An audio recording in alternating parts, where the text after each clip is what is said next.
हरिओम. योगदास श्री जयगणेश जोशी लिखित भक्ती बोधामृत. 76. प्रार्थना. येथे सर्व काही परमात्म्याकडून पूर्वनियोजित आपोआप होत असते. तर मग भक्ताने परमात्म्याला प्रार्थना करायची का? याचे उत्तर हो असे आहे. असे का ते आता आपल्याला जाणून घ्यायचे आहे. भक्ताशिवाय अन्यजन प्रार्थना करतात ती त्यांच्या मागण्या परमात्म्याने पूर्ण कराव्यात यासाठी असते.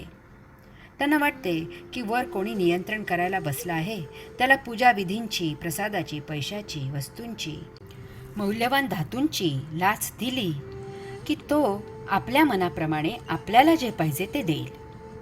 येथे भूतलावर ते जो व्यवहार करतात तोच व्यवहार ते परमात्म्याच्या बाबतीतही करायला पाहतात.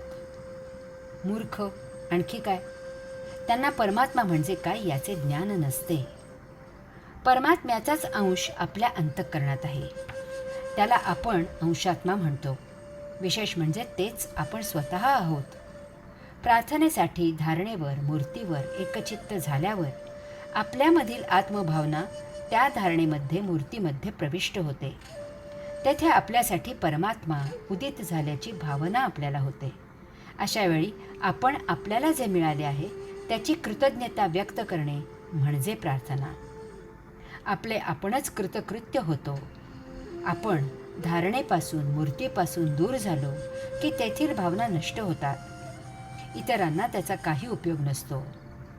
जीवनासाठी मुक्त भाव ही साधना मोलाची आहे. हरि ओम.